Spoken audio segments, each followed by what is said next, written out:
ஏம்மா என்னாச்சு?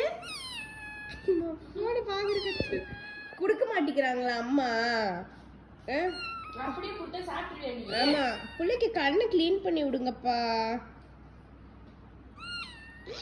அது ஒரு தடவை க்ளீன் பண்ணாலும் அழுகாயிட்டே இருக்கு. ஏம்மா சிஞ்சு நீயுமா? அம்மா ஒருத்தன் கத்த ஆரம்பிச்சா அப்படியே எல்லாரும் கத்துறானுங்க. பாருதா வந்துட்டான் பாரு. கருவாயா கருவாயா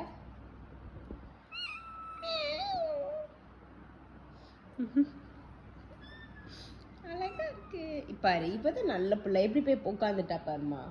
குடுத்தா குடுங்கடா, இல்லன்னா போங்கடான்னு உட்காந்துட்டா. அது அப்படி இல்ல, எல்லாரும் தானே கேக்குறாங்க. நல்ல பிள்ளை. இதுவும் தான் நல்ல பிள்ளை. கேர்ள்ஸ் 2 பேரும் பொறுமையா இருக்காங்கம்மா. பாய்ஸ் 3 பேர் தான் ஒரே அலம்பலா இருக்கு. Bad boys.